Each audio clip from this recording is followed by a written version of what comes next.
you hearing me now? Okay, hi.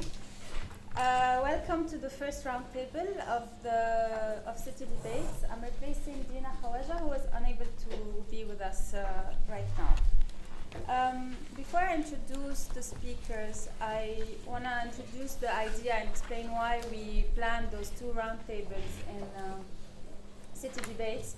And it's not only because we believe that it is important to engage practice with theory when it comes to urban social movements. And actually, when we do engage practice and theory, a lot of questions emerge, and I hope that we're going to be tackling them in this roundtable. But also, it's because a lot of us who think about urban social movements are actually also engaged in urban social movement actively. So if I remove my academic hat and put my activist hat, I want to say that I think I always feel that there's a lack of sharing of experiences when it comes to social movements.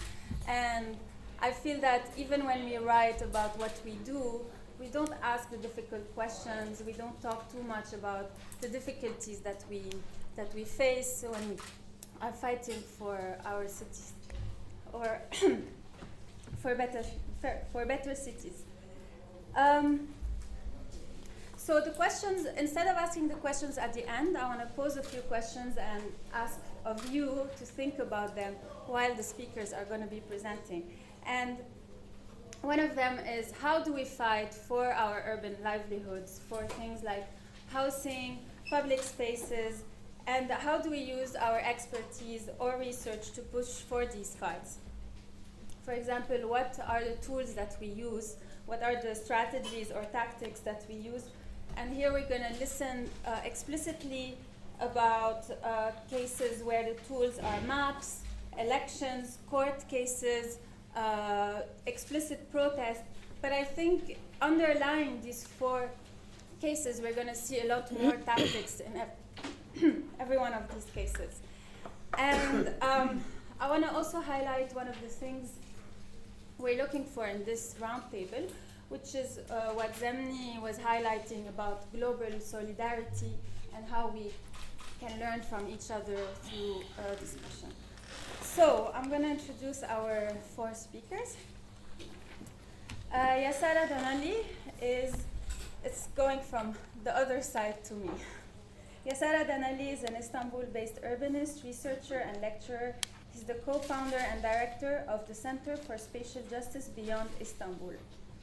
He has worked as a development specialist with urban poor communities in the Dominican Republic and for Stuttgart University on refugee camp improvement projects.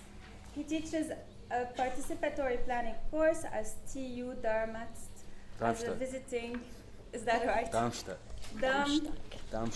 Darmstadt as a visiting lecturer since 2009, and he also is a voluntary member of DUSE, Hope Studio, and One Hope Association in Istanbul. Isidro Lopez is currently member of parliament in the Madrid Regional Parliament for Podemos. He is trained as a sociologist and works as a researcher in the Spanish Observatory for Sustainability. From 2005 till 2012, he was also a member of the militant researchers collective Observatorio Metropolitano of Madrid. Nadine Bekdash is a practicing designer and urbanist. She's talking today on behalf of the Public Works Studio that she co-founded with Abir Sa'su in 2012. It's a design and research collective that engages critically and creatively in a number of public issues in Lebanon. Finally, Nizar Sarrier, the hero of the day, although maybe Julianne wants to argue about this, is the leading lawyer, legal researcher, and human rights activist. He's the founding member of the Legal Agenda and its director since 2011. The Legal Agenda is a platform that monitors and analyzes law and public policy in Lebanon and the Arab region. So all of our speakers are really researchers and activists at the same time, and they bend these two hats that they have closely in their work. So I'm going to leave the floor to Yassar. Thank you. Thank you. Can I have the mic? There's a mic Yes. there, I think.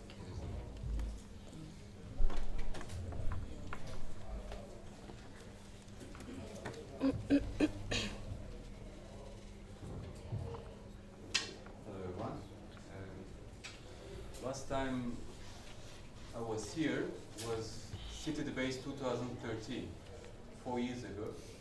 And since then, a lot has changed in our cities.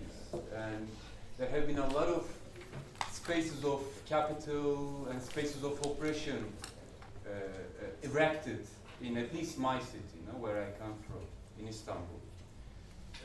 There were more than 4 million housing units produced alone in Turkey. 4 million housing units produced alone in Turkey, very much reproducing the dominant housing paradigm, where housing is a commodity, housing that produces further alienation, very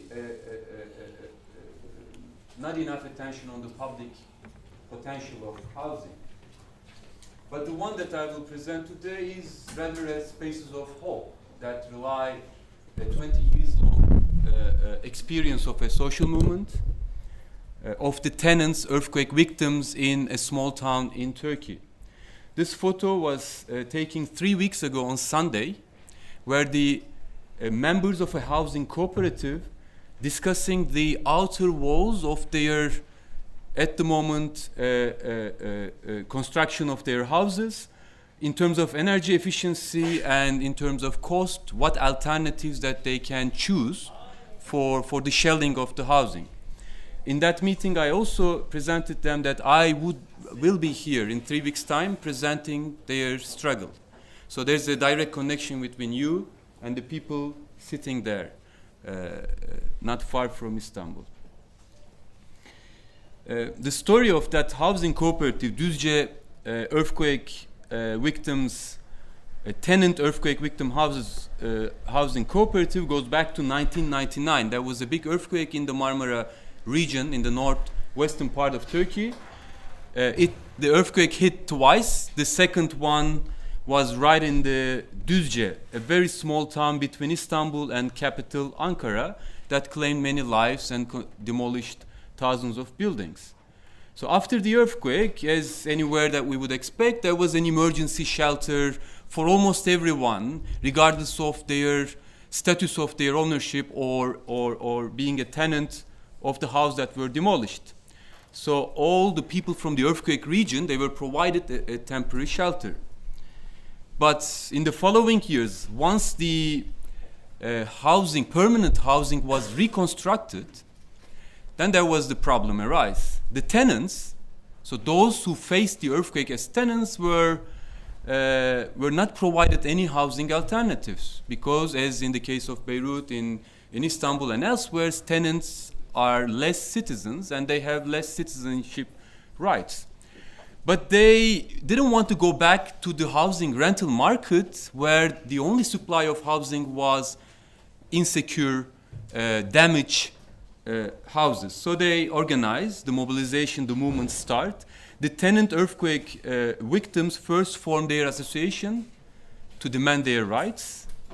Then they formed a housing cooperative demanding land from state, subsidized land, so that they can construct their own housing. So that was not a radical or revolutionary demand. The law was already exist. The law to stop informal urbanization in the country says that government should provide subsidized service land to poor income groups so that they can build their own houses through cooperatives, so that we do not have the informal settlements. But this law is everywhere that we might see, is used for the benefit of the more powerful. The same land that should be reserved for the housing cooperatives, mostly reserved for the for-profit housing companies. But our community struggled. They become from earthquake victims to urban social movement, getting the support of the homeowners as well in various cities in Turkey. They went to the capital twice, encamped in front of the parliament for more than 3 months. This is 10 years before the Occupy movement, before the Gezi uprising occupied a park. These low-income earthquake victims, they occupied the parks with their families, demanding their right written in the constitution, right to have access to urban land. And eventually, very long struggle paid off, and they get the right to receive a land so that they can build their houses in 2013. Those members of our cooperative right now, like Gamze, she was just a child with her parents struggling to have access to land right after the earthquake. So this is such a history, that struggle that takes 2 generations and let them grow and have their own families and become members of the cooperative themselves. But once you succeed one level, once one chapter is concluded, another opens. Okay, we have the land, and we have to build a neighborhood for more than 1,000 people, but how are we going to design it? The paradigm of housing doesn't really allow participation of the users or citizens to their own design. There is no such education in our universities. There is no such companies ready to do this sort of design work. So we had to rediscover design field, bringing all the experts together, forming a voluntary studio called Düzce Hope Studio, and develop new methodologies where all the people from the community can involved in the design of their own housing, including children. Eventually, the long story, after a year and a half, we concluded the design based on courtyards where it could bring the community together around. They could make their democratic decisions, and it reflects certain specific needs of an earthquake striking community. But then comes the construction. Again, another challenge. Design is done, it's in the pocket, but how are we going to construct in an economy predominantly run by the construction companies in their close relation to government, the state, which is not so open to other means of producing housing. So we had to recreate the construction itself. Construction is also the sector which claims most number of workers' life in Turkey, probably in Lebanon as well, because the speed and the profit making takes from the safety of the workers.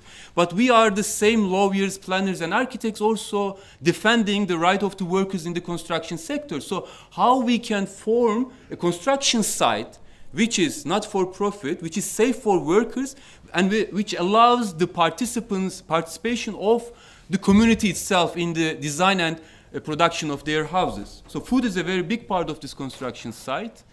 Also, all other sort of production, including agriculture, that takes place at the site at the very moment.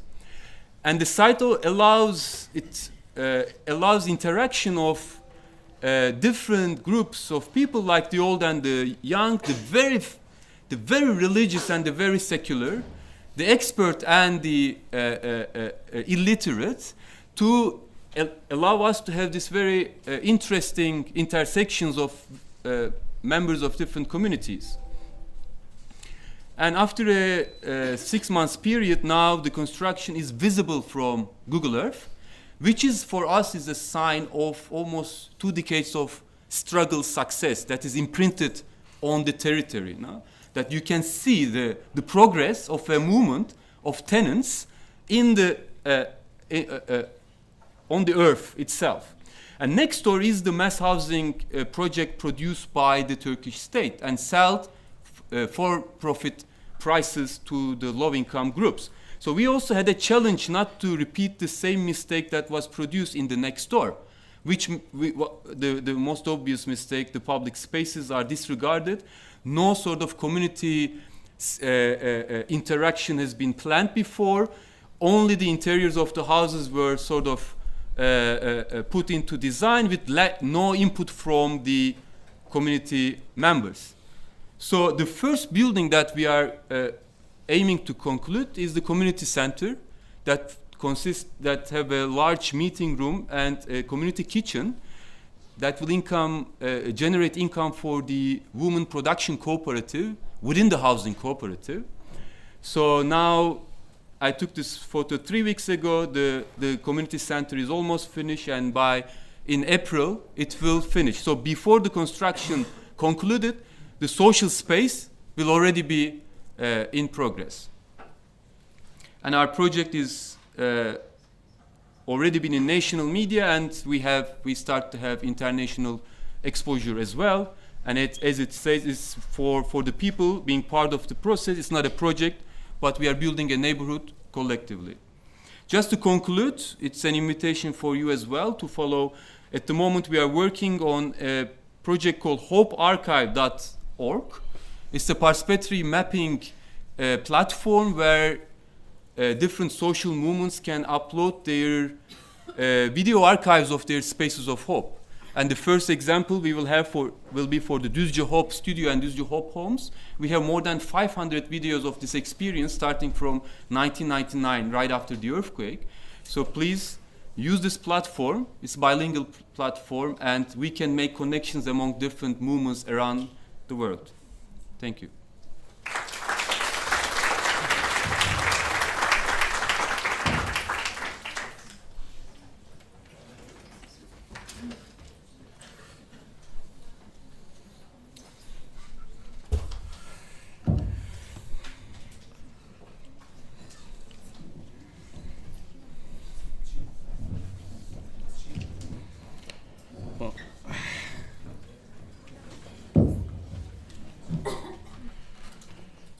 Well, can you listen to me? They're at the back. Yeah. Well, I'll try to be very brief. But I have a bit the mission of summarizing quite a long process, which led to one of the biggest real estate bubbles in the world, which was the one that took place in Spain from 1995 to 2007. To the moment we are living now, bubble, the crisis, the huge crisis that hit, in a very acute way, the middle classes in Spain. The middle class is like the biggest staple on which the society was constructed, like many European post-war societies. But it was all built on massive wealth effects related to credit, related to real estate markets. And once this blew up, we had like a very, very, very, very quick unraveling of the middle classes that gave birth to 15M movement, the Indignados movement. You can remember those images of the Sol Square completely occupied. Well, this 15M movement lasted for more than 2 years, changing in shape, right? At the beginning, it was just the occupation of Sol Square. But then it became having sort of different paths to move forward. One of them being this an urban studies forum. It's quite interesting. It got territorialized. At first 15M wasn't particularly territorialized. I'm talking, and this is an important caveat, I'm talking from the point of view of Madrid. If we had to go into other cities in Spain, possibly the story wouldn't be exactly the same. I'm talking about Madrid. From the occupation of the big squares to the territorialization of 15M into the districts. Each district, each Madrid district, had an assembly which was related and coordinated to the General Assembly of the 15M, and was able to was a significant political force, as significant as to promote demonstrations in a huge scale that weren't at all mediated by any sort of political party, any sort of trade union, any sort of previously organized organization. And another way in which the 15M folded was the platform against evictions. It's the PA, Plataforma de Afectados por la Hipoteca, platform of those affected by the loans. The PA was previous to 15M. It started as a tiny, small movement, which, in a way, very similar to trade unionism in the early days of the 19th century, late days of the 18th century, was something like mutual support groups. Each time an eviction was to take place, a group will move towards that place and avoid the eviction. In many cases, in other cases, the eviction couldn't be avoided. But it was a highly successful movement, and 15M just crossed with this movement and made it a mass movement. Something as central to our societies as it is the belief that debt is something that has to be carried individually. You got into a loan, that's your responsibility. No one put your gun to sign a loan. This is like main sort of ideology in financialized capitalism these days, the PAC was able to actually break that discourse, and debt was seen as a social problem, which is a major breakthrough, right? And another way of moving forward of 15M was what we call the tides. The tides, las mareas, were a form of trade unionism, much more linked to the idea of the commons than to the idea of the public, right? Because it involved, there were, as you know, with the pass of austerity laws in the European Union, basically public services were straightforwardly attacked, be it health or education. And there were movements which involved the whole communities, not just, that's the difference between classical trade unionism and the tides. In the movement, in the tides for healthcare, it was a movement of patients, non-sanitary personnel, and doctors all together. You know, the movement for education, it was students, it was teachers, it was parents. You know, that sort of was a breakthrough towards a different way of trade unionism, non-corporativist, if you want to put it this way. The problem at that point was that what we call the glass ceiling problem. All right, we were sort of moving towards a completely non-democratic state, right? Which didn't have also by the tight norms of financiarization, of austerity, wasn't able to concede anything. So to break that glass ceiling, we needed a properly political arm of this movement, right? There were many hours of reflection on what shape should that movement have, right? But the ones that actually did it was Podemos. Podemos basically took from the Latin American experience of rejecting IMF policies in Venezuela, Argentina, Ecuador, took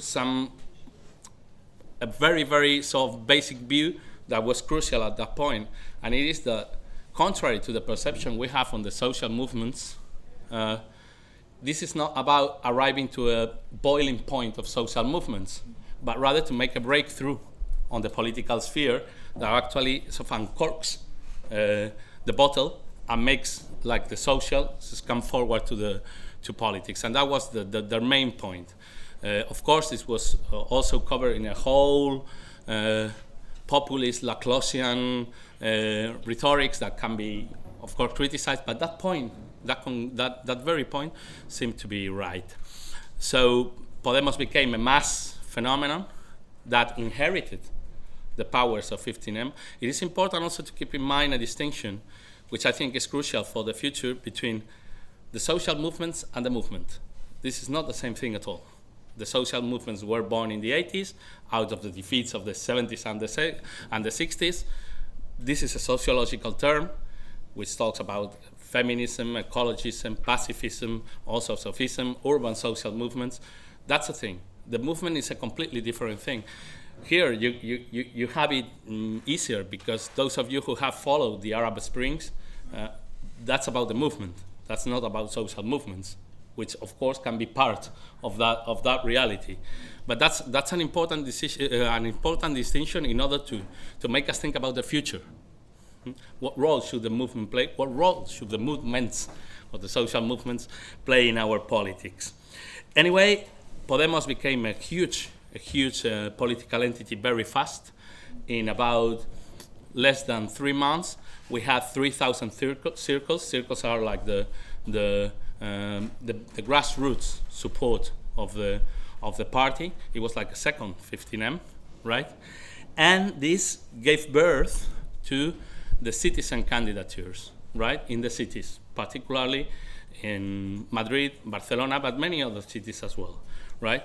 If Podemos was based on populism, this citizen candidatures were in a way, without actually saying it openly, but it was all about the right to the city, right? We had, particularly in Madrid. Madrid is like the main stronghold of real estate capitalism and finance in Spain. The whole city has been shaped by real estate powers. Huge building societies that have gone global, investing all over the world. Also, land promoters as well. Of financing a very great deal was linked to this sort of real estate complex, and also the state. The state will provide all the infrastructure necessary for the growth of these bubbles, right? And this was very much based in Madrid. So we had the program of Ahora Madrid, which was the citizen candidature of Madrid, was very much a way of challenging the city that these real estate powers had created. There is an important turning point also. This is in October 2014, in the Congress of Podemos in Vista Alegre, in which the party declares itself an electoral war machine, nothing less. And what does this mean? This means that the problem of organizing such a plural and diffuse political organization was in a way shortcutted, right? Instead of creating an organization, what we said, all right. I finished. What Podemos said is we have to win the elections, right? Okay, but the problem of the organization was left aside. So the elections came. Podemos didn't win either on the regional or on the national scale. Some people like me just got into parliament, but we won in many of the major cities of Spain: Madrid, Barcelona, Zaragoza, almost all the Galician cities, and that gives a sense of we have won, right? And I'll be very brief, and if you want in the debate, we can pick it up. What were the problems that sprung up? Well, the main problem is that we confused the state with the power, which is a very sort of classic mistake. We arrived to the machinery of the state, but we didn't have the power. So at least in Madrid, we can talk about other cities is different. Barcelona is different, and if you want, we can go into that in the debate. But at least in Madrid, facing the real estate beast hasn't been at all what we expected. Because we were in the institution, but we didn't have the power, right? We didn't have the social power. The real estate is also an hegemony, right? I mean, an hegemony in the Gramscian sense, gets into the heads of the people, right? And you have to fight that with all means, right? And so, in order to finish, I'll say that for the future, because we are talking about hope, for the future, what is the key? What is the key to unblocking this situation? The key is the movement, again.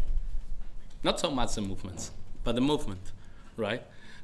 Going into a state machinery, which has such an autonomous logic, can be a success story if there is a strong movement that furnishes the main guidelines for those who are in the institution to follow. Let's say in classical terms, we would say the strategy. The strategy has to come from outside the institution, whereas the tactics, or at least the parliamentary tactics, is something left to the party. Okay, thank you.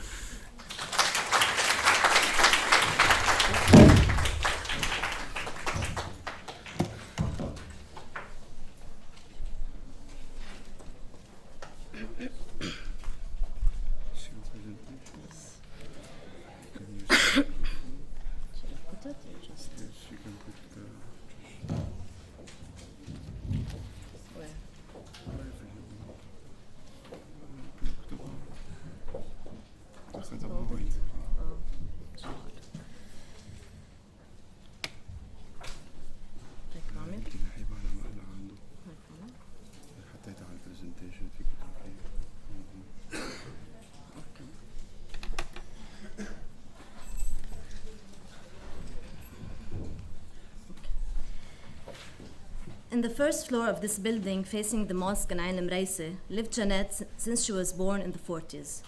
Growing up by the sea, Jeanette picked up fishing as a regular hobby. Even in her senior years, she was a very energetic woman. She was also a nurse who worked at a doctor's clinic near her house and close to AUB. On the third floor lived Georgette, who also grew up in this house. And later, when she married Muhammad, the house became that of the couple. During Israel's attack on Lebanon in 2006, the landlord took advantage of the administrative vacuum and demolished an adjacent building without obtaining a demolishing permit. The story of the subsequent eviction of these old-time tenants began with this unaddressed illegality. Ananya, who was the owner of the apartment in the second floor, indeed sued the landlord, claiming the illegal demolition caused cracks to her building. However, the landlord was able to convince her to drop the case in return of buying her shares. 4 years later, in 2010, the landlord started the process of evicting the tenants under the pretext that the building is not safe and might collapse. The tenants did not believe these claims, understanding that the landlord is resorting to this narrative only to evict them without applying the conditions for eviction stated in the rent law.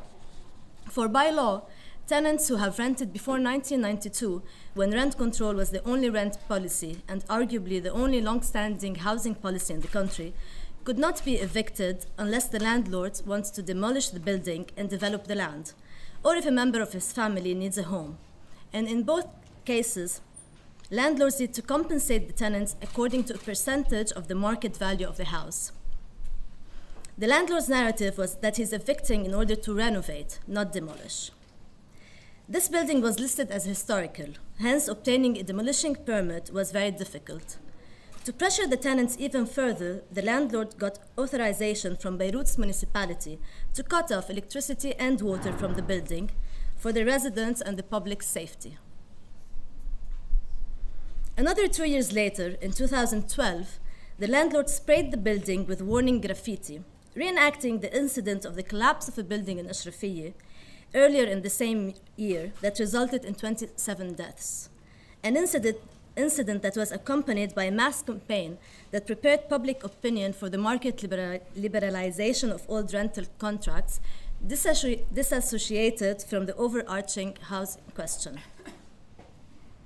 Singling out the negotiations with the tenants, the landlord aimed first for the easiest target, Jeanette, trying to discredit her eligibility to the rent contract. He eventually reached a deal with Jeanette's brother, completely sidelining her from the negotiations. Protesting this eviction, Jeanette set fire to her books and attempted suicide by injecting herself with alcohol. Staying in Ain al-Mraisa, Jeanette rented out a room with the little compensation she got. She passed away a couple of years later. Georgette and Muhammad's eviction took a bit longer.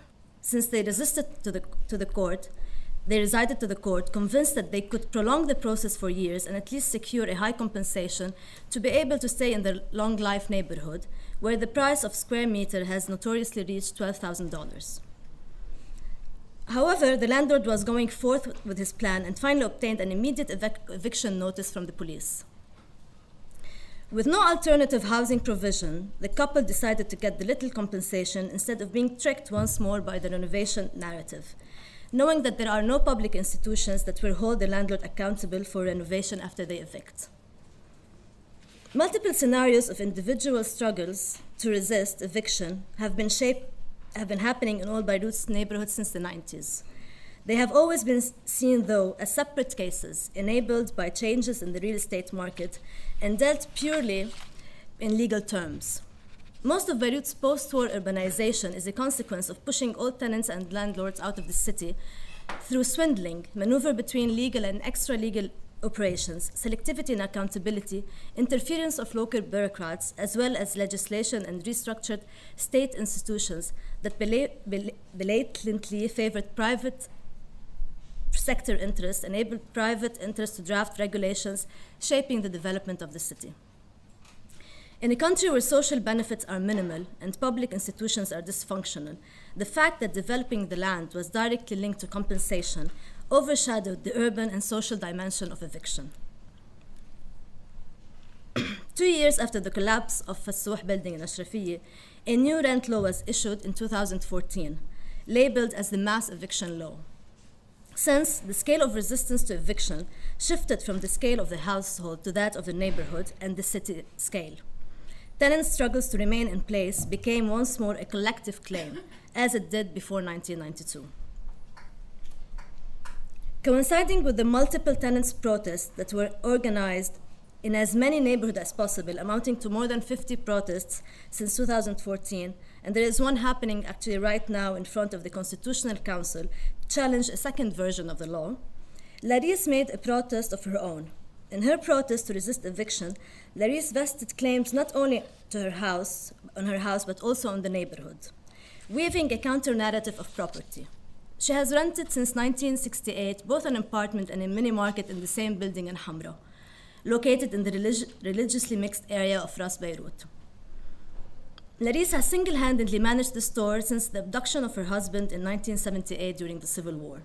Over the years and through her store, she built good relations with the residents who showed solidarity with her protest. She is seen as part of the local history of the neighborhood's community. As part of our research and design studio, Public Works, and with my partner Abir Sabsouk, we started a neighborhood-scale investigation to narrate Beirut through its tenant stories. The aim was to produce counter-knowledge that stems from the triangulation of the fields of activism, academic research, and community engagement.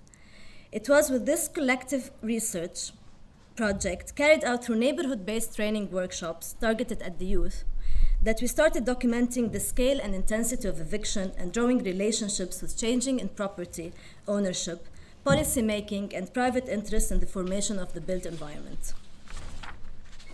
To know more about these findings of the project, you can visit the boards hung outside. A main outcome of this project has been the eviction map.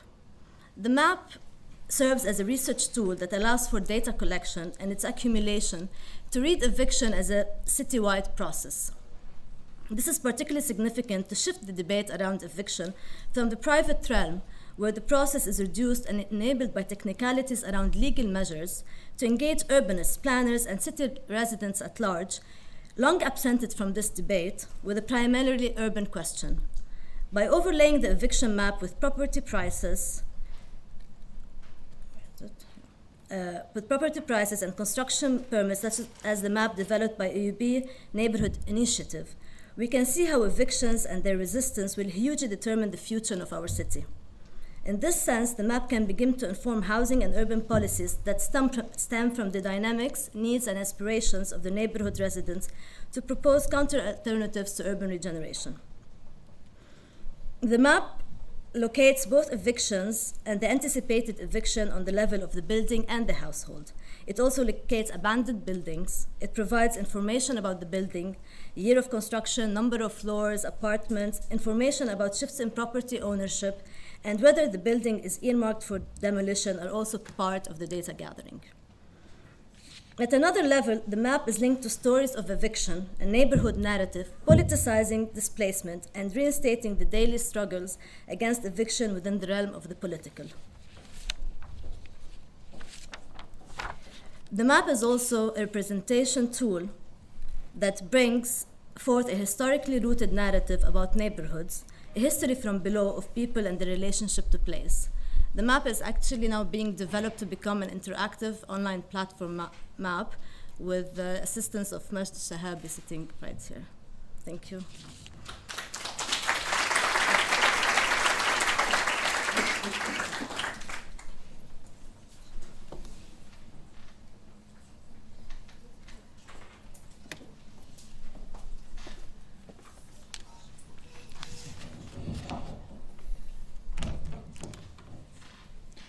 Okay, good morning, everybody. Sorry.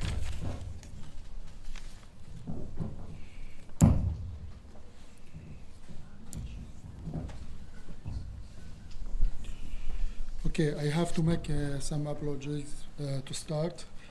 That my paper is not well structured, so please take it as a statement, and later maybe in the discussion I can answer more questions. Because I have always a dilemma about what is my priority, to work more on Ramli Baida development recently, or to make even the press conference this morning, or to work on the paper, and I decided that maybe to work on Ramli Baida is a priority because it has more social impact and Fasori, but maybe later on we will be able to develop our. The second thing, it's very difficult to talk about a strategic litigation when we are completely in and where we have lots of challenges like it's happening today or yesterday or even since 1 month till now. So it's very stressful, and it's always, you always wonder what to do and how to do and what are the best way to address media or to call for sit-in or whatever. So there are lots of strategic decisions to take, or what to talk about, what to keep discreet for a while, and so on. So that's why, I mean, it's always good, I mean, maybe to talk about a case later when things with some distance. But now I am engaged to talk about strategic litigation, so I'll try to talk a little about Ramli Baida and of our activity a little more. Okay, I mean, as you know, in Lebanon, I mean, you feel that the political horizon is quite close. I mean, it's very hard to believe that through convincing some politicians you might have a good draft law or you might have a new regulation or whatever. And to some extent, when you start talking about reforms or about some values or ideas like environment protection or whatever, you feel that people think that it's wishful thinking, or you are completely disconnected from reality, that you are talking about something else, maybe one day, but not maybe in some countries, but not in our country. So it becomes very important to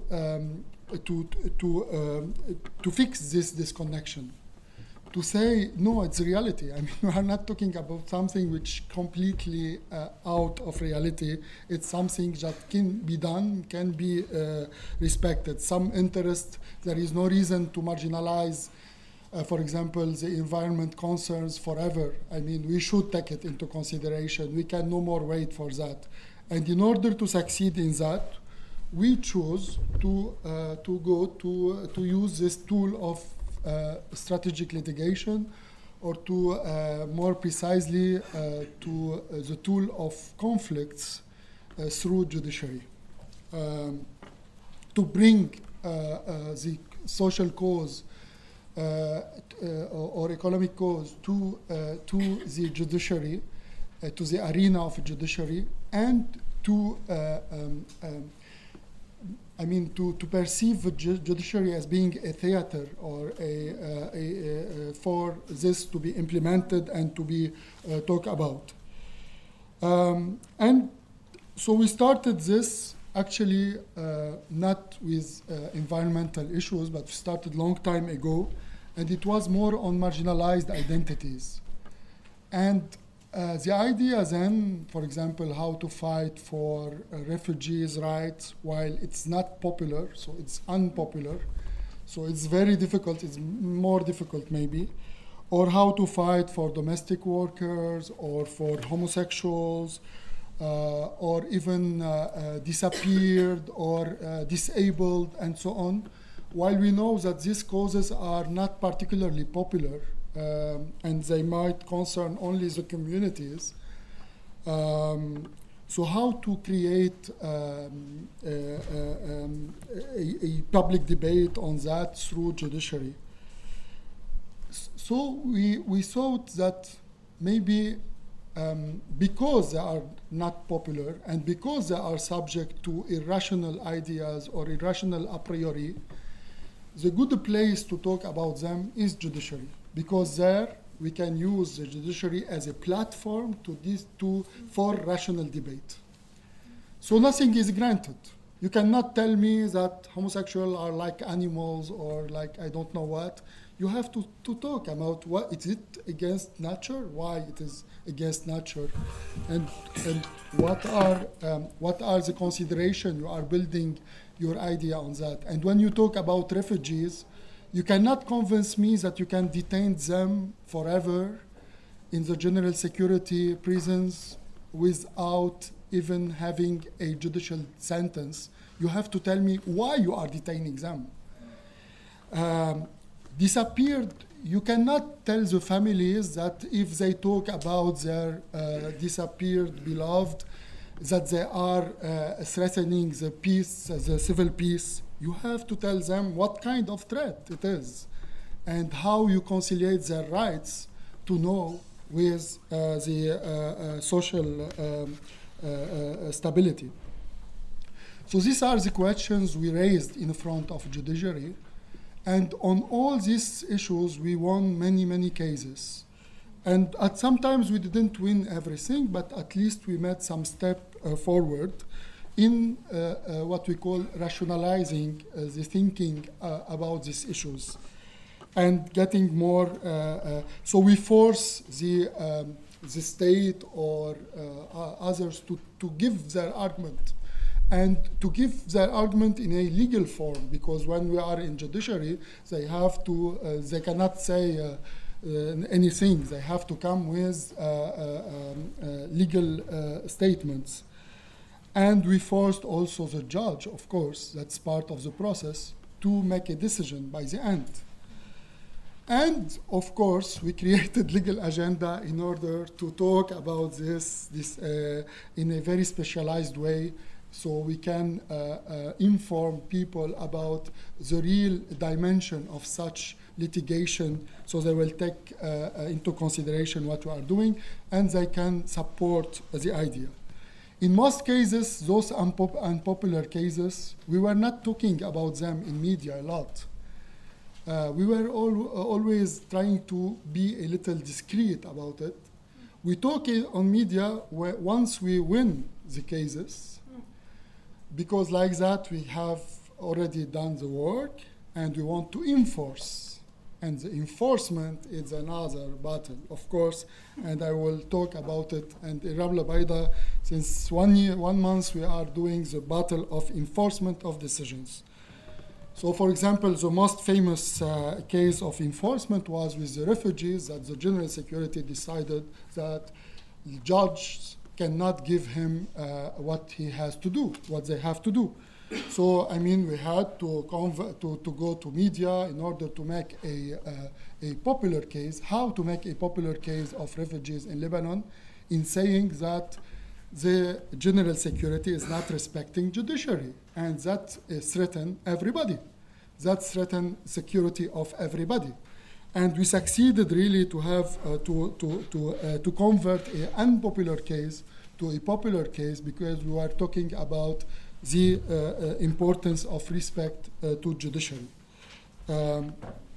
So that to give an idea. So recently we started with more complicated cases, and one of them is Ramli al-Baida, but there are other cases related to environment. And why it's why it's complex? It's complex because, I mean, here, before maybe you were making victories on unpopular cases. So power is not really threatened. I mean, they feel that, yes, you are making some victory socially, but it's very hard to convert it into a political victory. While here, when you talk about environment and you threaten the rights of promoters and the rights of big investors, which are who are much related to the political government and to the most powerful in the government. So here, you might convert this into political change. So it becomes more complicated, and you're and you have to fight more influent and more powerful people. Of course, I mean, we say always that when we go to judiciary, please, it's not that the lawyer is making his job. I mean, when you talk about such litigation, it is that society, all public opinion is always invited to share this, and it's an arena where it's a participative arena where the spectators can also give their opinion and they can talk. And that's very important to say that judicial process is not only the judge, it's all about it. And sometimes you get lots of mobilization around a case, and sometimes the hero is a journalist, sometimes the hero is a judge, sometimes is the plaintiff or the victim or whatever, but there is a role to everybody. It's the only two conditions: to have enough freedom to talk, and the second one, to have enough time to do it. And I think in most cases we can do it. So I mean, we succeed to have more rational debate over very complicated and sensitive issues. We succeeded to have, in most cases,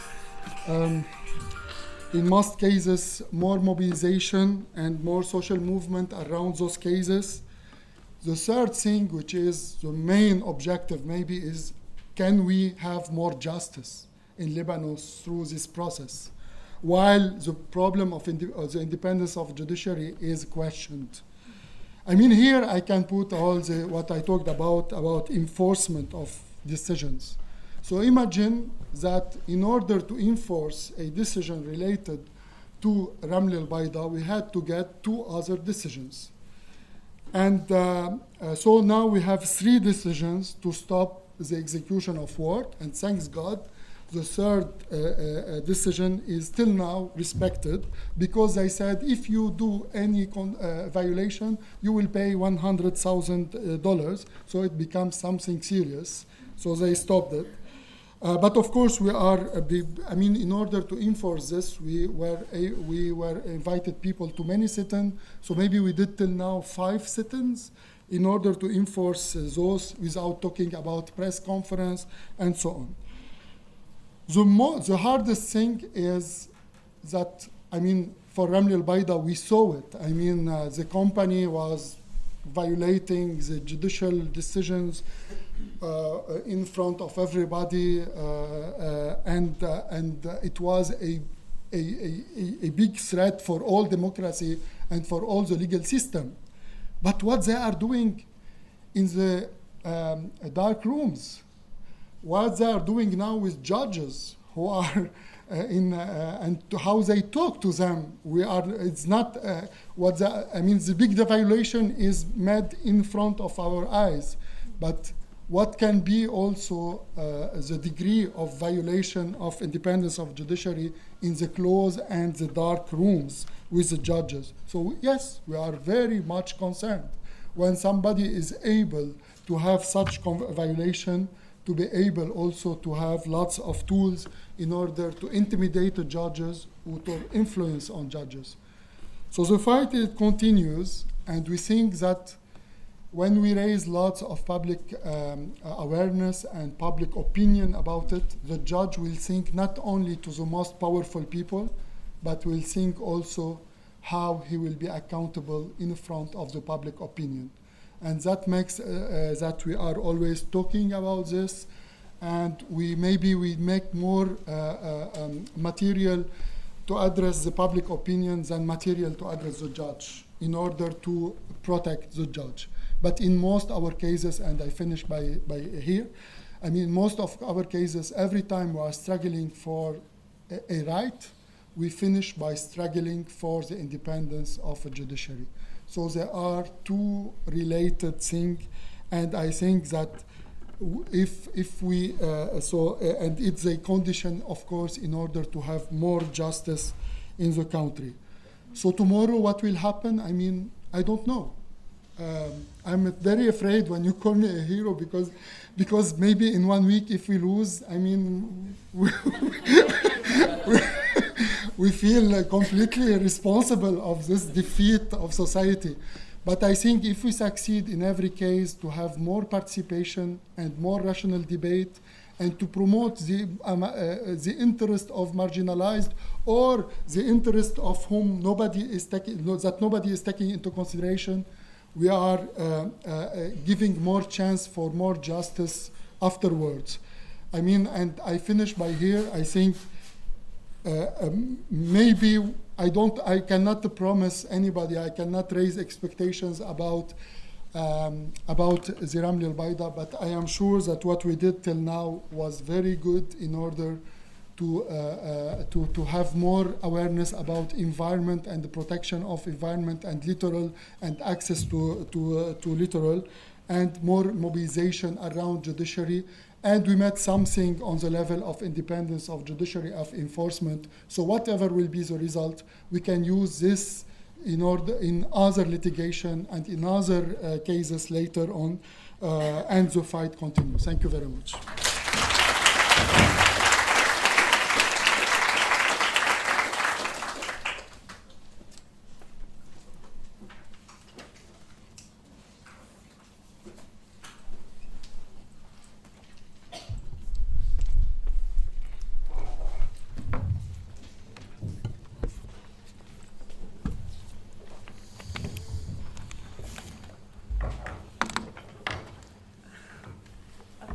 Thank you to all four of you for these fascinating presentations. I have a few points that, or a few questions, but I want to open the floor first, and then I'll bounce back in case I find that there are themes that are not being discussed.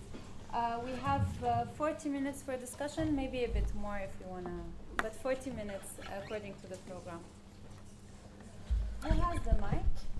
No? Okay. So first question is there. Okay, thanks.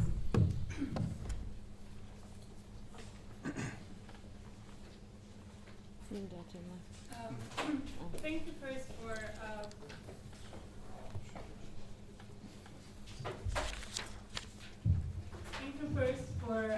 four truly inspiring presentations. I really enjoyed them. I have a couple of questions. The first really is to Isidro, and I'm thinking with what you just presented in relation to a lot of the hope that's happening right now in Beirut, with people turning into electoral war machines and wanting at any cost to be in the state. You said that we discovered that if you're in the state, it doesn't mean you're in power, and that the developers are more powerful. And I'm wondering whether you can speak a little bit more about that kind of challenge once you're in the state, in the ability to change, and what you would have done differently in that case. And in that sense, I think this links a little bit to another set of questions I have that have to do with turning independent interventions, like defending the right of a handful of evicted families, or the right of a neighborhood for determining its own transformations in the case of Istanbul, or again with strategic litigation. And you talked a little bit more about this desire. But how do we turn these individual acts actually into movements? How do we, if we're patient and we say we're not going to try to take over state power, we're going to build from the grassroots, at what point and what are the tools to turn these? How do you envision turning these strategies that are quite individualized into actual movement building strategies? Thank you.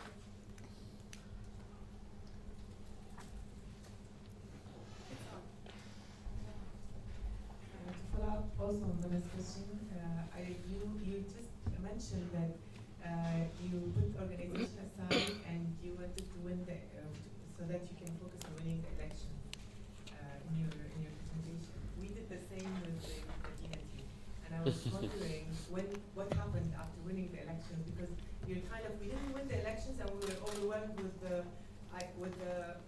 percentage that we got, and we were not organized enough to continue, and we fell into that, we need to work, people want to see what's happening next, and we're still going back to the organization. So I wanted to know how did you... Is there anyone to circulate the mic? Because there's a question on that side of the... Thank you.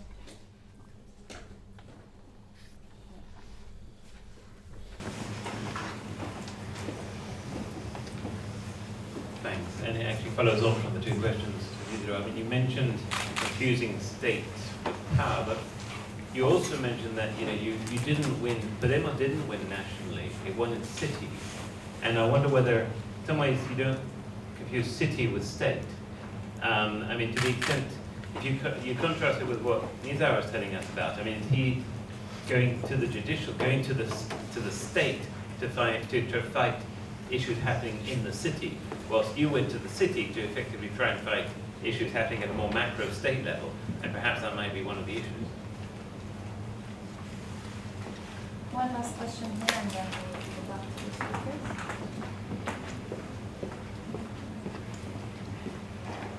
Thank you. One question for the Spanish speaker.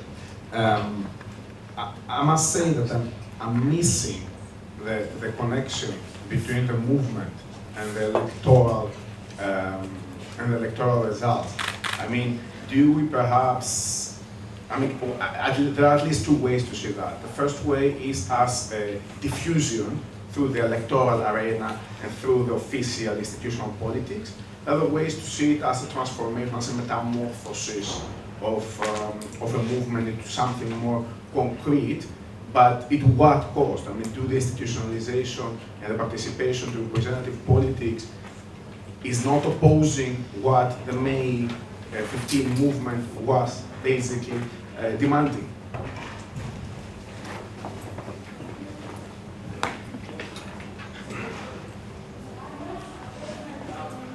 If you want, we can do a kind of answers and discussions, and then we go back to the questions. There's a mic. Just you. Well, the question of the state and the power, what we have could have done differently.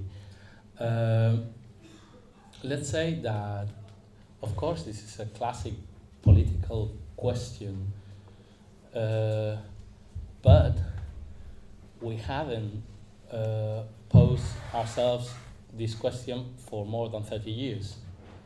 I mean, we have been living through neoliberal hegemony. We were defeated beforehand.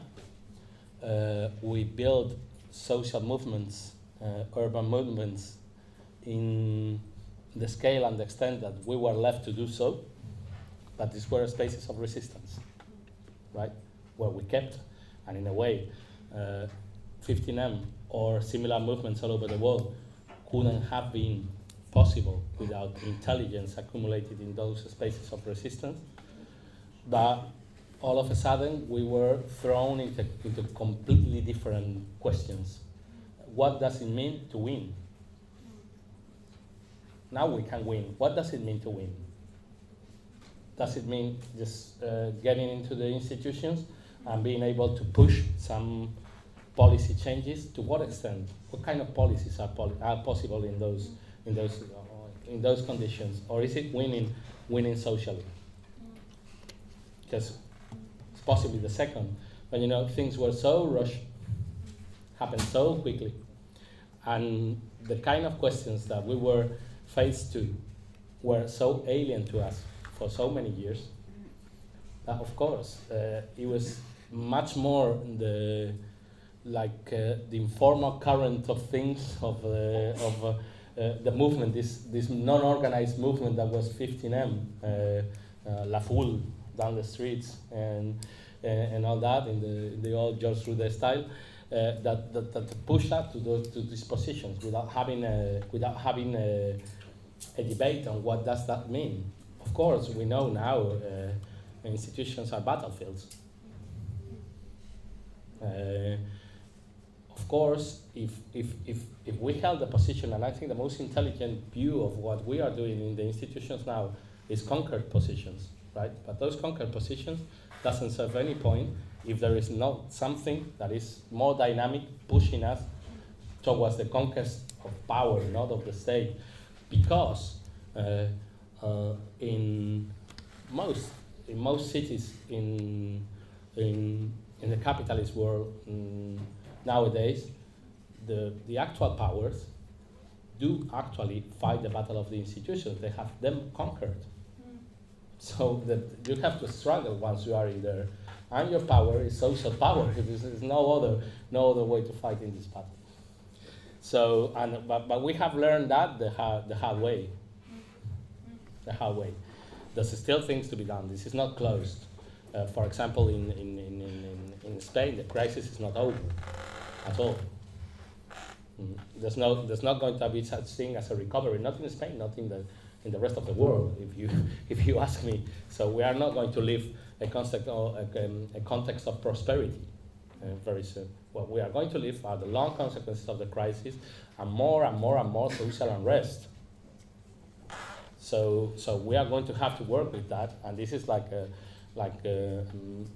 first battle of the war, if you want it in military terms, right? But this is by no means over. How do we get, the other question, do we get from individual cases to movements, like the individual cases you presented? As I say from the Spanish experience, that the key word there is federation of experiences, sharing, creating common spaces, organization, not through parties, but organizations on a movement level, right? But that I will leave you also. I mean, this is something you have to. The question of the organization, it's a bit the question of the movement itself. It's to avoid just the flow of things, just pushing things forward. The movement has to get organized, but has to get organized in, let's say, post-2011 terms. That is the same for Spain, that is the same for the Arab countries, that is the same for Occupy Wall Street. We cannot have organizations like the old left organizations, right? We cannot have communist parties anymore. It just won't work. It's a complete new challenge. And Podemos was growing so fast that didn't have the, I mean, it was, to be completely honest, it was afraid of that question. So what can we do? Let's go towards the election. That in itself creates a sort of dynamics. We have to win the elections because it's very important, because now we are in an emergency moment. But that created a completely vertical organization, very bureaucratized, in very, very, very little time. And now we are, now that Podemos hasn't won the state elections or the regional elections, the question is how to dismantle all that. Yeah, because in very, very little time, once you focus on elections, you are going to have a normal party. Let's say a normal party without the organized part of the old parties. So the question once again is the movement, organization, party. What relations can we have? The other question over there was about like the different scales of power. Why? Of course, we were conscious. We are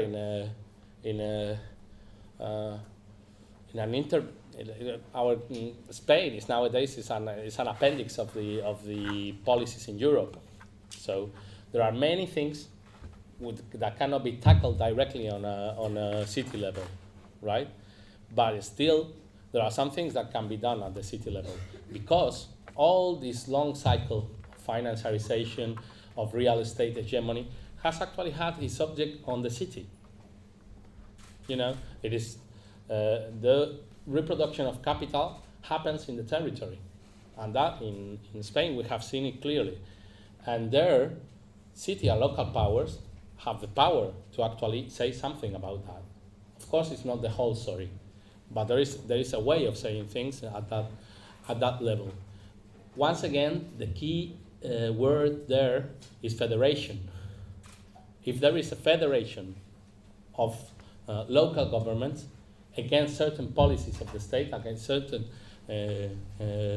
like policies of privatization and rescues from the austerity package of the UA, there are some ways to create a resistance from the cities, I believe. I mean, it's, of course, being in power in a city doesn't give you control of the whole state apparatus, but in a territorially sort of embedded form of the state as the one we are witnessing, the one we are living now, getting into local power is, however, having a foot on the state, and a strong foot, I believe. And the question here about what is the cost of choosing of choosing the electoral tactics. I think I answered that before, but I'll tell you in another way. The cost is that we are going back to the previous form of representation crisis that existed before 2011. What does that mean? That means that Podemos, insofar as it gets institutionalized in a very sort of mainstream way, is going to be like a hollow package, right? It's going to be hollow out. It will have no connections with movements or movement from the bottom. People will keep voting it. Will have very good results on about 20-25% of the vote, but it will be empty inside. It will be hollowed. It will be a form of the representation crisis, which is voting without believing thing on what you vote. You vote something because there is no other alternative. That we know. We voted socialist parties and communist parties all over the world with that spirit. Okay, I don't like these people at all, but there's nothing left. There's nothing else I can vote. And Podemos risks going there, and that will be a major problem if we don't sort of turn it, roll that back, because I haven't had time to talk about the threats in the Spanish cities now, but they are very similar to the rest of Europe. Is the coming back of fascism in different ways. Call it alt-right, call it reactive movements. In Spain, we had this this narrative that said 2011 15M was the vaccine for the growth of new forms of fascism, working class fascism, etc. in Spain. But this is fading away. And of course, the fact that it didn't happen in 2011, and it was one of the few progressive, if that word still means something, answers to the crisis, doesn't mean that we are forever far from those forms. If Podemos fails, what comes after can be completely terrible. So the cost of not actually rolling that back and trying to put something that is dynamic, that is a movement, and it's not the party, can be huge.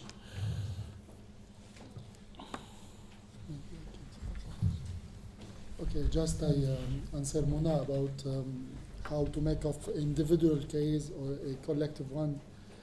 I think regarding, if I talk about such litigation, it's about, I think the main issue is how we select the cases, if we have the luxury to select cases. So of course, if you take a case of someone who have problems with which lots of people can identify, so it's very, it's easier to make of it a public problem, not only an individual problem. But also sometimes through choosing the subject or the entry point to talk about something. For example, when we had to fight for families of disappeared rights to know. We had the choice between two things. Either we go with individual cases, people making cases against the kidnappers or parties or whatever, but it would be a huge burden on the families. And another entry point, which is to bring, here I can say federation or association of families, in order all the association will be the plaintiff, and so they will be representing, if you want, all the families. And then to choose, but we have in this case to choose for an entry point which give quality to the association. For example, and we decided to make many cases against landlords where we suspect having some mass graves. And it was done by the collective of families. And that was the guarantee to deal with that as being a collective issue. But again, here research and media is essential. When you are covering this, and putting lots of importance to particularities, it's a failure. But when you come and you make of it, you take the dimensions or real dimension behind this case, and what are the principles or what are the big values which are related to that case, I mean, in another effect. The question is also relevant for how do we shift the discourse on the tenants from a problem for tenants only into a housing question, and how we can start having to push for housing rights and urban rights in the city. So for example, when in 1992 the rent law, when the war ended, when the rent law was not addressed, it was thought of as just a problem that eventually we will solve it, and it was never linked with a wider housing policy. But one can think of the fact that this housing stock was actually outside the market, made it a problem because everything around it was changing. But precisely because it is outside of the market, we can start thinking of how we can reclaim this space. How can we reclaim spaces in the city for people who need housing in the city, and to start thinking of a housing policy and an urban policy that reclaims these spaces, not for capital accumulation, but actually for people who need spaces in the city. And especially if we start linking what's happening with the old tenants with new tenants, with people accessing housing to the city, and we see that this is very relevant. So we do have an opportunity to start thinking through the old rent law and what we have now, which is a big stock outside of the market, and instead of liberalizing it to real estate developers, start thinking of how this can become social spaces. And for this to happen, there is a level of community engagement that needs to happen on the community mobilization. It's not an idea that would the state would not draft a policy thinking like that. So there should be a lot of pressure, and the movement should be built upon such ideas. Scaling up question. At some point during the construction, our housing cooperative was short on capital, no? But there was time limit. When you get that land through that specific legislation, within the 2 years period, you have to finish the groundwork. So it's a big pressure on the low-income communities that requires capital, and capital means getting to the system. And if you are low income, you cannot have access to cheap credit. What happens? The Union of Neighborhoods of Turkey, there is a sort of federation of those informal neighborhoods, communities in Istanbul, more than 50 of them, representing more than 1 million people. They already unionized, they already come together, and each of these neighborhoods, they landed some money. With that money, we could have completed the first phase. So that particular example is already part of a broader movement that, on the one hand, support for trying to stop the evictions and the gentrification processes in the big city like Istanbul, but also by doing a concrete housing project in a small town, showing that it's possible that we can have a different understanding of housing. Because when you produce so much housing and when you have so much urban regeneration projects in almost like representing one paradigm, you need to show the alternative, that it is possible financially, it's possible organizationally, it's possible in terms of having access to land through the existing legal mechanism. So I think that was for us important. But for all these to be happen, I think what was key, the existing of the community infrastructure, as is in the first session it was mentioned, Abdul Malik's people as infrastructure, but also we need social infrastructure for people to accumulate their experiences. That is something going beyond these momentous urban movements opposing certain development threatening Gezi Park or elsewhere. No?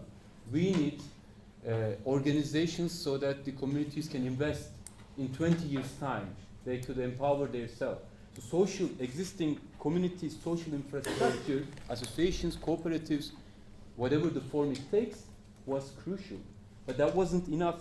Again, in our case, that organizations need to have a strategic approach, because now we are so much at the tactical level in our cities, and it also reflects in our teaching. You know, we are, as designers, interested in the acupunctures and tactical urbanism, etc., etc., but we don't have these strategic visions. But the capital and the governments have these strategic visions. So we have to think, not for today, the moment we lost it, we lost, at least in Istanbul, in Turkey, we lost the moment. But we might win again in the longer term. So we need to have the strategic vision. And the third, it's not enough to have the community infrastructure and this long-term strategic visions. We need to have the relevant expert support as well. Strategic litigation doesn't happen if you don't have a lawyer. But lawyer is not enough. It is not fully engaged with the agent of the change, the people themselves. We cannot open cases to stop gentrification for the poor tenants who are not organized, who are not together. Who am I to defend the right of the tenant? The main issue is to build the community infrastructure, tenants coming together, forming their alliances, whatever. But the expert needs to be there, like we have to be there. And can we be there in the 20 years' time? Or will there be something more interesting to be, you know, as you were saying, unpopular and the popular causes of the urban struggles? Like, how are we willing to be there with these causes for the 20 years' time?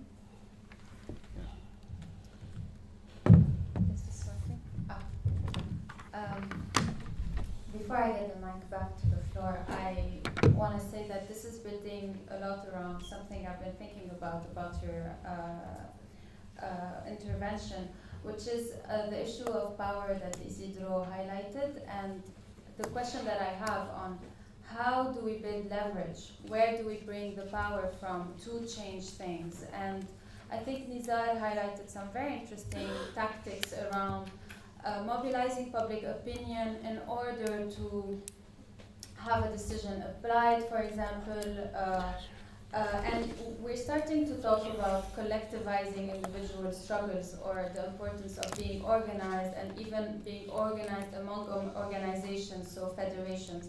And I have kind of two questions about that.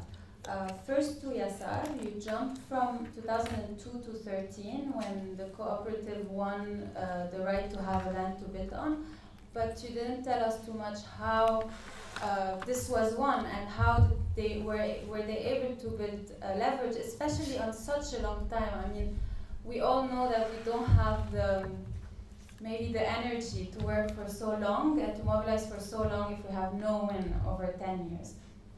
But also my question is to Isidro, because I feel when you said you were able to be in government but not to have the power, I was wondering, or maybe it's a fantasy of mine, that when you get into the government through the votes of I don't know how many people, isn't this enough public backing? Isn't this enough collective support for the policies that you want to be implementing?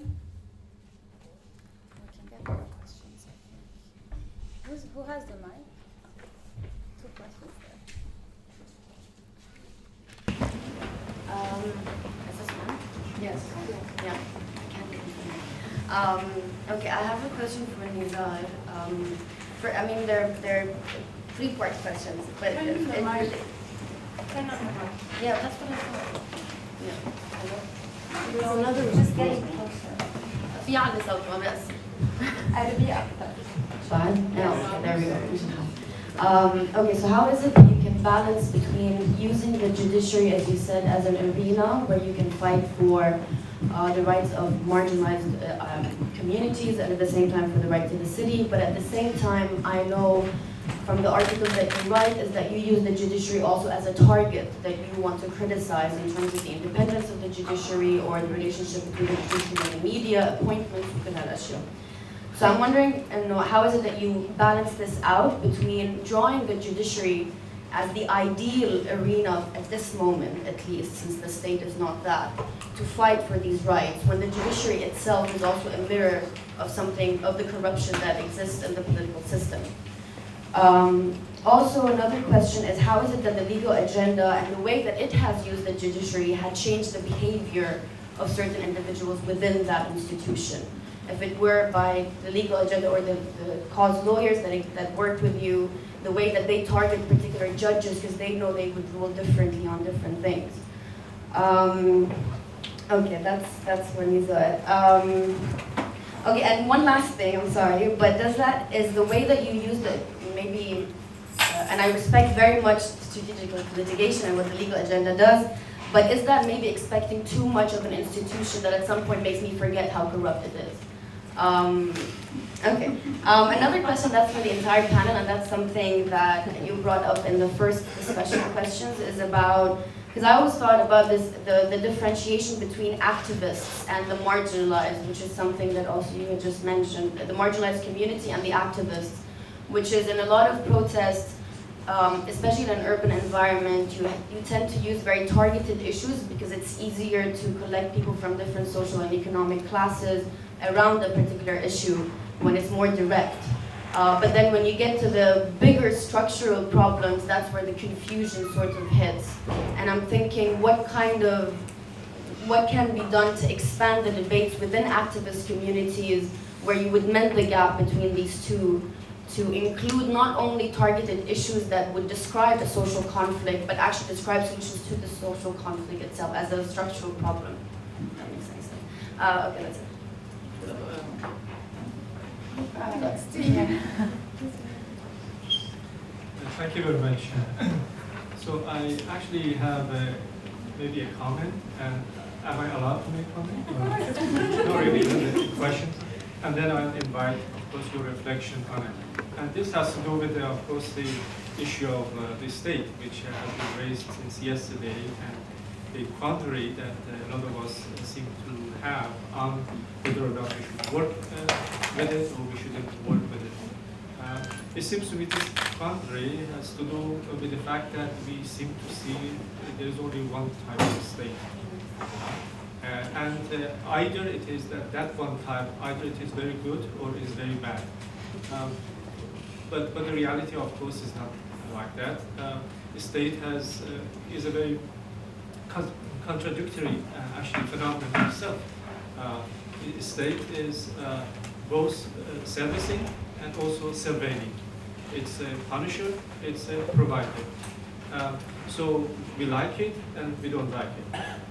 So I think we cannot disown, although my own work has been largely non-state thing, but I do think that the state is extremely important in our political calculations, and our theoretical reflection should take into account.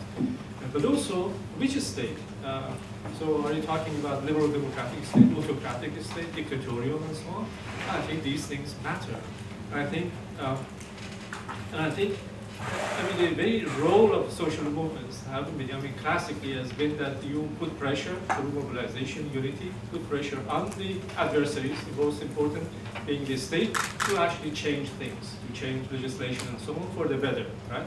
But if you have the possibility of actually taking over the state, I would say, why not, right? But I do understand, of course, the concept of remaining both movement and being in the state. We had this in Iran in 1997, the reform movement, right? The reform movement in Iran, and that quandary actually was there. So the formula that was actually proposed was that we say pressure from below, negotiation from above. You mobilize from below and you negotiate the top. I wonder to what extent this actually might or might not work in the case of, in our cases. But at any rate, I think the state is important. In Nizar's point, that the judiciary, meaning the independent judiciary, does matter. And I think moving into there and in using one's influence, makes a lot of course, difference. But finally, it's very important being there, not to allowing others to be there to do bad things. I think this is very important. So that's the difference, مثلا, between Democratic Party and Trump, right? because they can come and really mess up the whole thing, and it will take another 2 decades to actually correct what they have done. So therefore, working towards influencing the state, I think, is very important. Hello, please, I have a question to Yasar on the project. First of all, what are the processes that the tenants have adopted to get the state involved in the project? Was it only through public pressure and systems, or did they actually appeal to the state through arguments that are mutually benefiting both parties? Second, did the project organizers take into consideration the integration of the neighborhood with other of different socioeconomic classes neighborhoods? Because what you were saying is that the adjacent neighborhood was of a poor neighborhood, for-profit poor neighborhood. So I was a bit concerned if the project is actually creating enclaves for the poor, because it's the reconstruction is filtering the people who own the houses, and now the project is creating a land for the people who are from a lower socioeconomic class, which were the tenants of the old project. So this is There were 2 questions here. Okay. I have a question. We're going to take 10 more minutes, so 3 more questions. There was Julian here, there was someone else behind you, and I also encourage you to reply to each other, because that's also part of the debate if you want. Yeah. So, my question to Isidro. Okay, so I'm concerned with the transitional phase. So after graduating maybe from the social movement, so what kind of, from this social movement, what kind of governance we target, and here comes to my mind the role of our profession. So in orienting these movements not only towards a peaceful but a fruitful result. So what's the role of planners after you come or after you win the elections? Here. Can you pass the mic here in the front? Can you pass the mic? The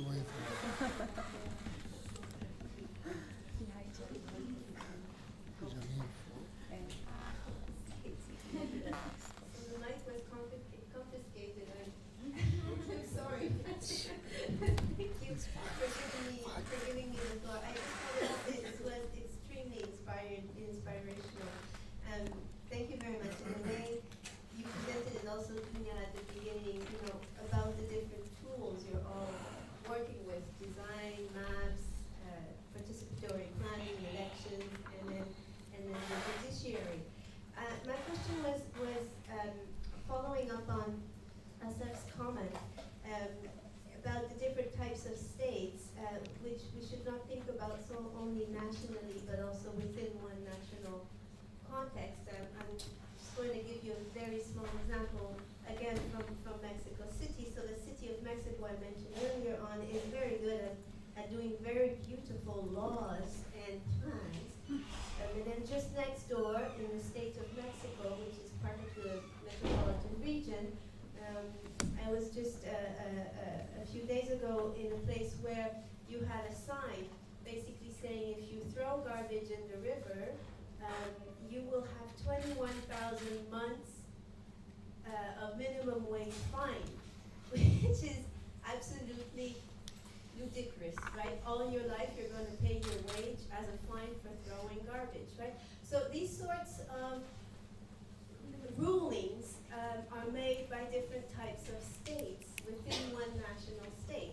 Some of them are very beautiful and very symbolically important. Others are just absolutely unenforceable. And it opens the door to corruption. So what do you do if the fine is so high, no one will enforce that rule, right? So you open the door to corruption. So my point here is find it fascinating how you can use the courts in here in Lebanon, despite corruption, as you said, because there's some sort of. My question is there enforcement of these cases that you win after you win them? Because I can see how important it is in terms of changing the public debate, but then in practice, is there enforcement afterwards? The last question is there. Yeah, thank you. Actually, going back to the question of the state, I feel that there is common denominator here, that, which is the state, but we always have this tendency to demonize the state, to talk about it as something bad, as worse competitors, or as a tool to govern and implement policies.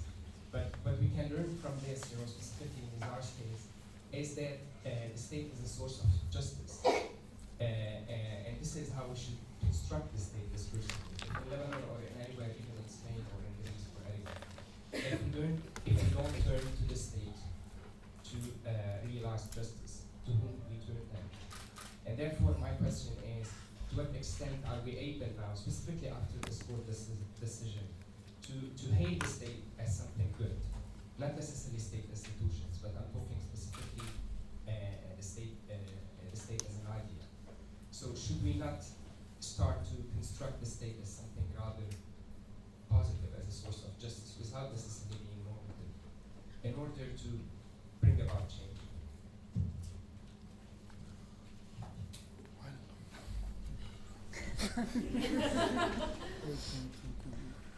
The mic is coming.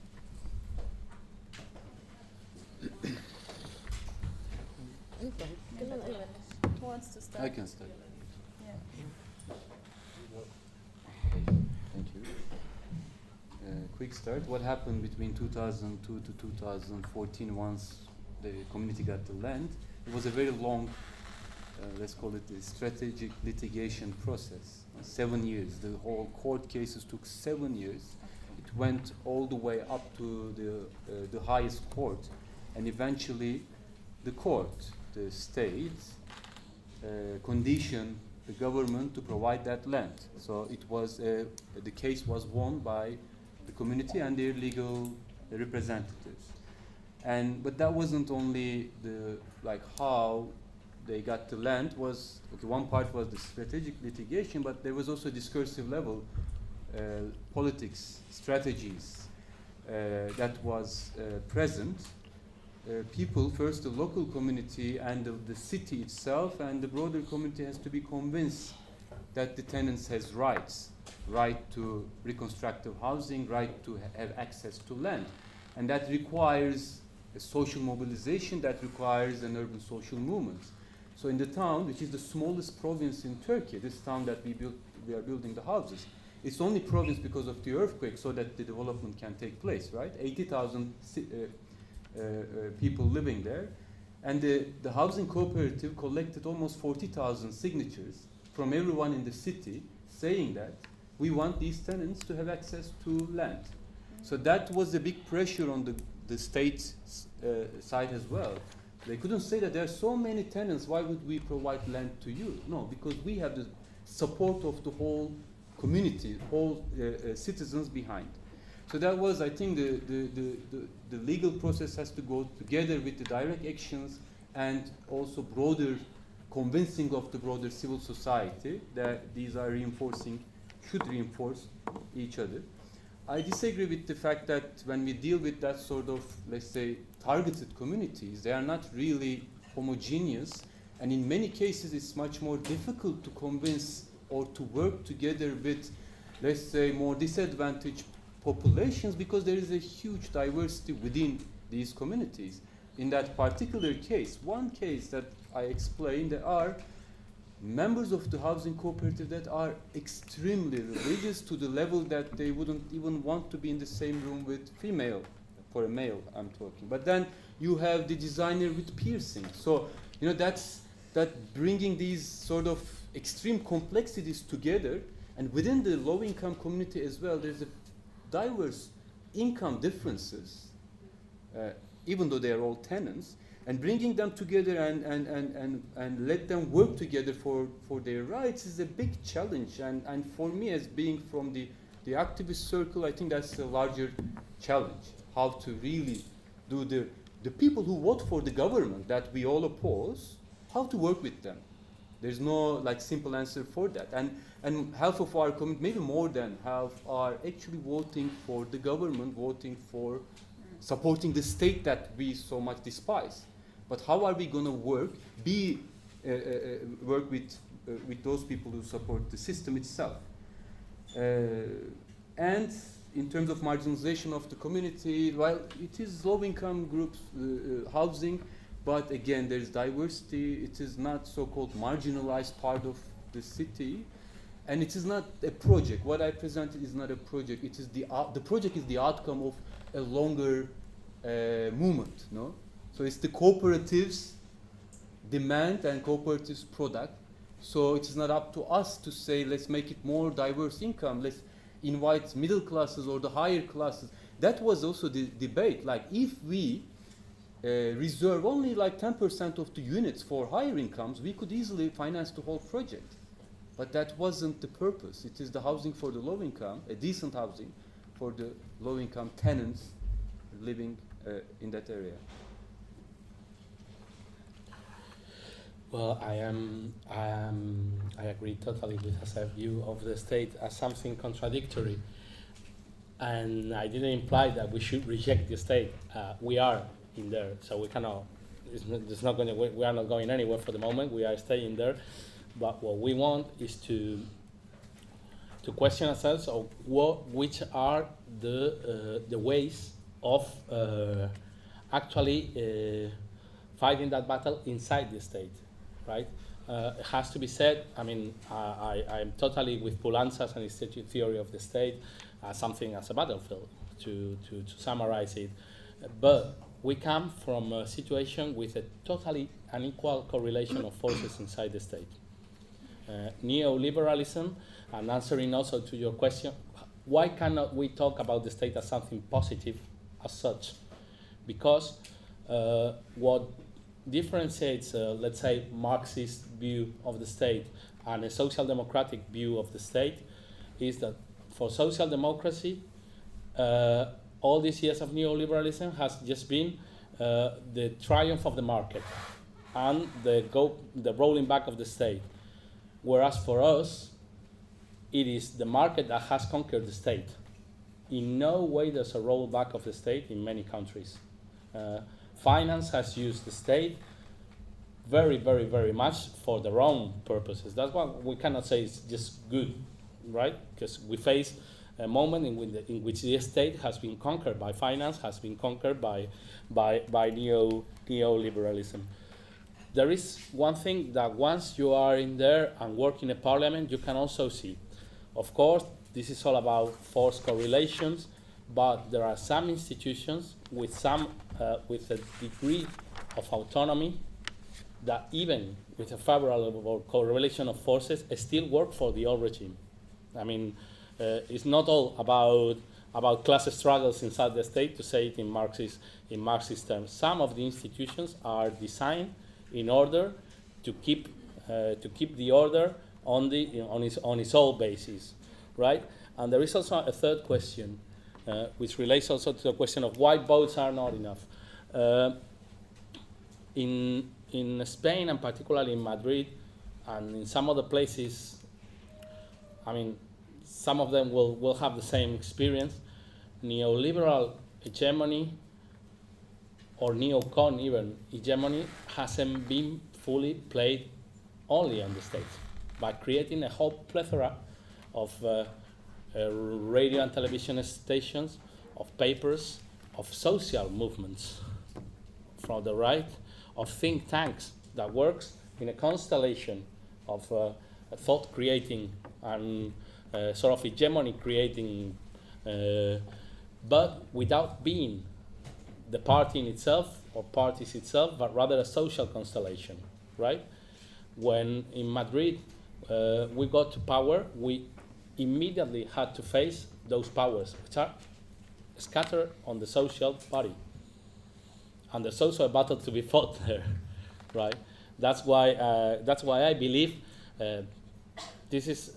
I mean, we have to fight that battle as well, and our movements are the way of doing so. We cannot just sit in our seats in Parliament or in the town hall. I think that the work is going to be done, because it's not going to be done. It has to be won in all those three spheres, right?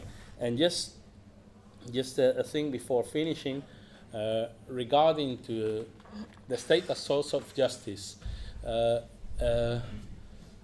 There is a very nice example on the platform against evictions in Spain, and it's using all the media you have, all the means you have to get to your end, which is stopping evictions. And that means fighting legal processes, promoting laws in Parliament, but also going to face the police in an eviction.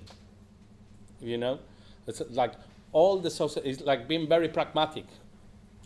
It's like laicity on a political scale. I don't care about the means I use, just as I stop this that I have to stop, which are evictions and which are unfair mortgage loans.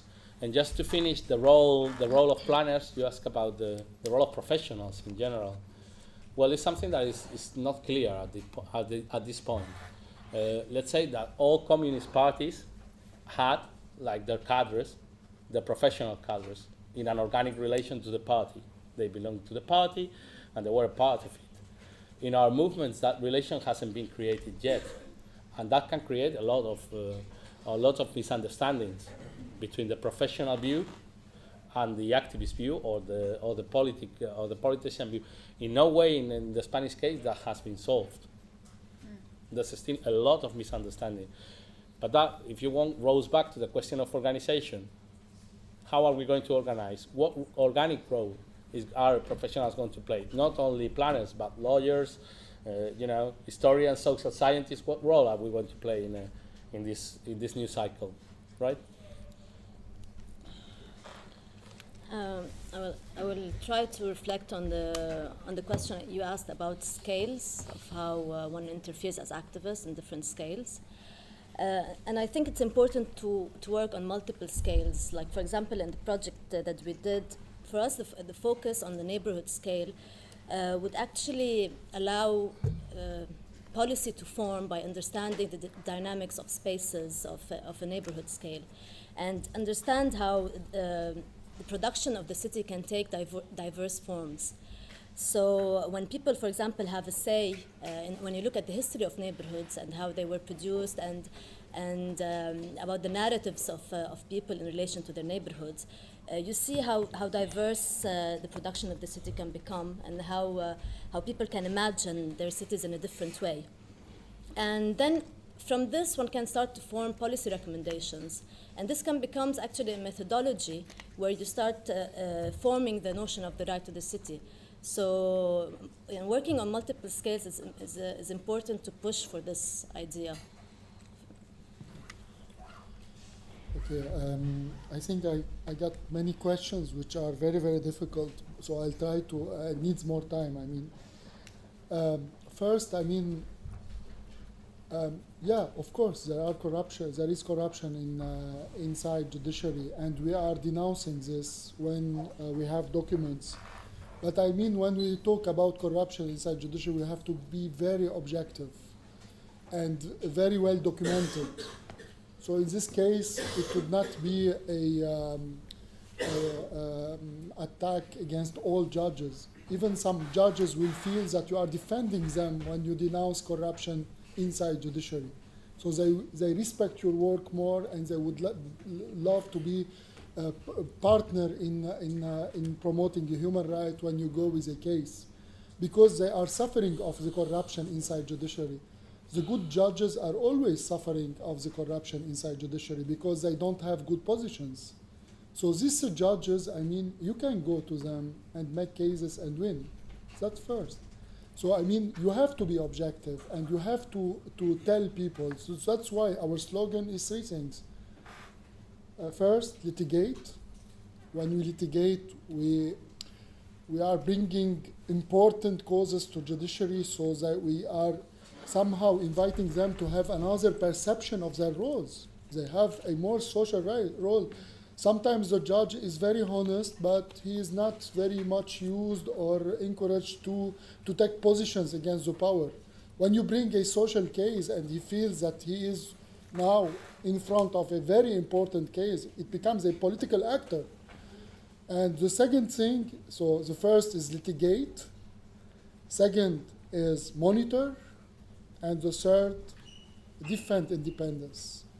And I think these three things, when they go together, we can really say, instead of letting the judiciary as being the, how to say it, something which owns to the power, and I am always unfairly treated in judiciary, so it's not for me. You are losing something. You are losing an arena which might be very, very, very good for you and for your causes.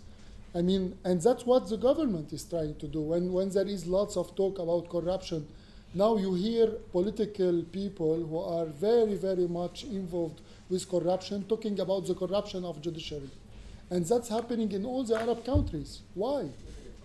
Because, I mean, it's not only a demagogic discourse, but it's also a fight on the reference. I mean, I don't want you to use the judiciary as a possible reference or as a possible arena where you can have some change.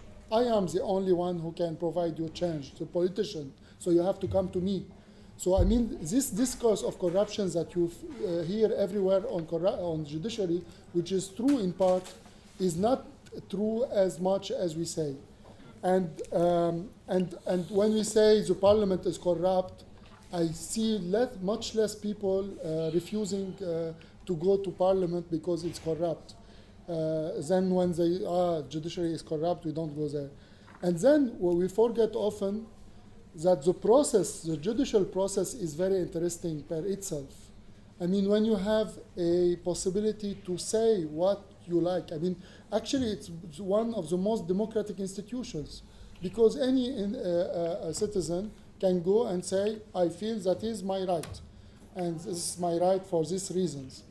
So I mean, we have to think about judiciary as very democratic institution, while it's impossible for us to go to parliament and to address deputies or to go to government and attend the deliberations. And I mean, the process, I mean, you are forcing the opponents to give the power to motivate his decisions. You are forcing the representative of the state, who is a judge in this case, to give his motives, I mean, to motivate it, and with law. And once motivated, you can criticize if you don't like. I mean, sometimes we got some defeats in judiciary, but thanks to this defeat, we got a very clear motivation which enable us to have more victories later. I don't want to into detail how we take advantage of some defeats when the decision is very badly motivated, and how we say, as a judge is making the work of power, he is for the power. I mean, what we have in mind about judiciary is something else, and we go with our discourse. And then I mean, yes, I mean, the state. I mean, the state, I mean, is equality. I mean, no state will say, I am against equality. And then all the laws and the regulations are made in order to make discrimination in favor of the most influent. But it's not a reason to say, I don't want the state, or because it's unequal. I mean, no. I mean, the other option is to say, the state should respect equality, so I'm going to use equality as a weapon in order to win my cases and my battles.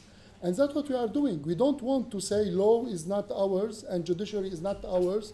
It's the powers thing. So we go away, and we lose tools which may promote our ideas or our public debate, or even ensure some victories. So that's why we go to judiciary. Another question, I mean, about enforcement. Yeah, I mean, Legal Agenda also is trying to really give information on judiciary, because we have always the impression that people don't know how the judiciary is organized. I mean, they don't know what are the constraints that a judge, a good judge, might face every day, on everyday basis. I mean, and this judge is really, I mean, would like society to be more interested in judicial affairs in order to give him the chance to be more present and so on. And the last thing to answer your questions, I mean, sometimes the public opinion is important for judges. When you have a public debate about a law, the law becomes subject to better enforcement inside judiciary.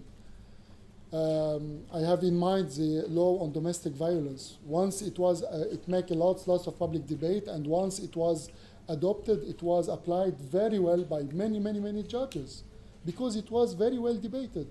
While other laws which are made for demagogic reason or for any other reason, I mean, it might not be applied. For example, the law on environment, because it was made without a real social fight. I mean, till now we are trying to give it some kind of presence in tribunals. So public opinion will be taken into consideration by the judge when media are covering the judicial affairs. But when media are not covering, the only thought of the judge is what will think the most powerful. So we have to have this. And some cases we win them, are issued, some decisions are issued by judges who are not really known by their integrity or but because they were influenced by public opinion and public debate. And the last thing about enforcement, yes, I mean, we are enforcing sentences. Sometimes it's more complicated, more difficult. And we don't have to forget that sometimes the symbolic effect of it is very important. For example, till now, there are 4 decisions which say that homosexuality should not be considered as a crime. Do you think what is the impact of those decisions on LGBT communities, for example? To feel that they are not completely rejected by society and they are not completely and necessarily against law, and they might have, and they would not live necessarily in a ghetto within this city, but they can be equal citizens than others. It's a tremendous effect of these decisions. I mean, also it's not final yet, and it's only 4 decisions, and they are made by young judges, and sometimes against their hierarchy. So thank you very much.